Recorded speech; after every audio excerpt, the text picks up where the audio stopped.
السلام علیکم ګرانو هیوادوالو، خدای دې وکړي چې ټول روغ او جوړ اوسئ. امید لرم چې ژوند به مو ښه روان وي.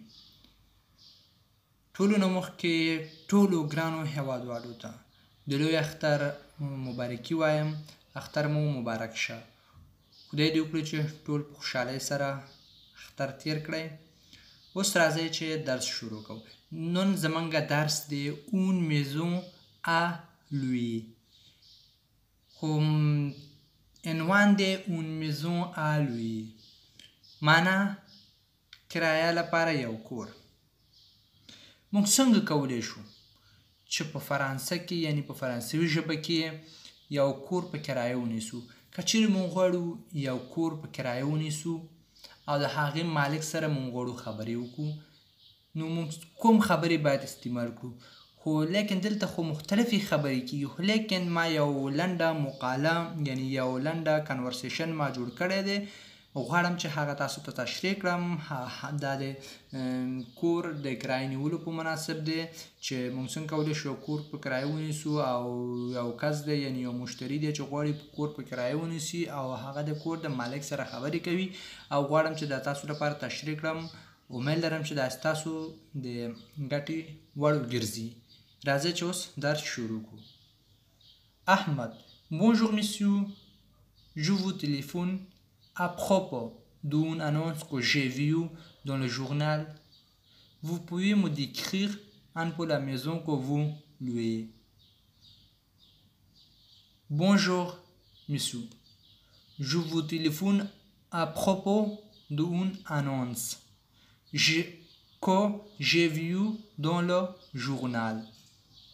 Vous pouvez me décrire un peu la maison que vous louez? احمد یو کس دی، دا د کور مالک ته زنګ وهي. بونژور میسو، ستړی مشي محترمه، یا ورځ مو په خیر، یا سلام. جو وو تلیفون، ما تاسو لپاره تلیفون وکړو. اپروپو، په باره دی د اون انونس، د یو اعلان که ژی ویو دون له ژورنال، چې ما لیدلی و په اخبار، یا ژورنال وایي اخبار ته، چې ما په اخبار کې لیدلی و. د احمد د کور مالک ته زنګ ووایي ما تاسو لپاره تلیفون وکړو د دې په باره کې چې ما یو اعلان ولیدو په ژورنال کې، یعنی اخبار کې تاسو اډ ورکړی و یا اعلان ورکړی و، چې نو د هغې په باره کې تاسو ته زنګ ووهو. Vous pouvez تاسو کولی شئ مو décrire چې ما ته تشریح کړئ ان په لږ غوندې la maison que vous louez، کوم یو کور چې تاسو په کرایه ورکوئ. Mohamed, oui, c'est une jolie maison ancienne avec un petit jardin. Il y a 3 chambres, une salle de séjour, 2 salles de bain avec WC et une cuisine. Oui, c'est une jolie maison ancienne.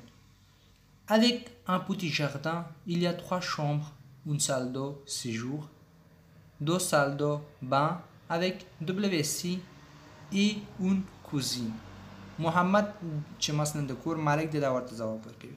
Oui, او c'est une jolie maison ancienne، دا یو ښکلی پخوانی کور دی.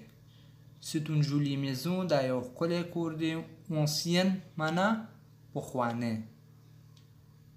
avec سره د un petit jardin، د یو وړوکی باغ، یعنی کور چې دی خپل اړخ کې یو وړوکی باغ هم لري. Il y a 3 chambres، دلته 3 اتاقونه دي. une salle de séjour، او یو د اوسېدو اتاق دی، یعنی زیاتره وخت چې مثلا چیرته اوسېږي مثلا سالون په شکل. 2 salles de bain، او 2 حمام دی پکې. salle de bain هغه ځای ته وایي چې حمام پکې کوي. صحیح شو؟ حمام ځای یعنی تشناب. صحیح شو؟ او avec سره دی WC یعنی واشروم، ټویلټ. صحیح شو؟ ای اون کوزین، او یو اشپزخانه لري، یعنی یو اشپزخانه هم لري. احمد، la cuisine est équipée. La cuisine est équipée. La cuisine est équipée. احمد ورته وایي لا کوزین معنا اشپزخانه چې دی ایکیپي معنا مجهز دی یعنی مطلب یې دا دی ایکیپي معنا مجهز être équipé یعنی مجهز دی لا کوزین ای ایکیپي یعنی هغې نه پوښتنه کوي چې اشپزخانه مجهز دی مطلب یې دا دی چې آیا د اشپزخانې مربوط چې کوم سامان دی هغه پکې شته او که نه محمد oui il y a une cuisinière électrique avec un four, un réfrigérateur, un four à micro-ondes. Oui, il y a une cuisinière électrique avec un four, un réfrigérateur, un four à micro-ondes. Oui, ou مجهز درس یعنی سامان شته. Il y a une cuisinière électrique avec un four. دلته یو کوزینیخ شته برقي کوزینیخ شته سره د فوغ کوزینیخ هغه دغه ته وایي چې مثلا دیګ چې ورباندې کې دیګ هم د پاسه ورباندې دیګ کې او لاندې دننه پکې ډوډۍ پخې هغې لپاره کوزینیخ الکتریک وایي یعنی هغې لپاره کوزینیخ ورته وایي خو که برقي وي الکتریک ان ریفریجراتور یو فریج یعنی فریګو هم ورته وایي یو فریج هم شته ان فوغ ا میکروند او یو فوخ هم شته مثلا هغه فوخ چې میکروند ورته وایو دغه چې پکې ګرمه دغه عکس کې چې ښکاري دې لپاره وایي ان فوغ ا میکروند دې لپاره ان فوغ ا میکروند وایي احمد la maison fait combien de mètres carrés la maison fait combien de mètres carrés La maison fait combien de mètres carrés پوښتنه ورنه کوي چې کور چې دی 100 متره مربع دی La maison معنا کور fait combien de mètres carrés 100 متره مربع دی محمد environ 90 mètres carrés environ 90 mètres carrés environ معنا شاوخوا 90 متر carrés 90 متر مربع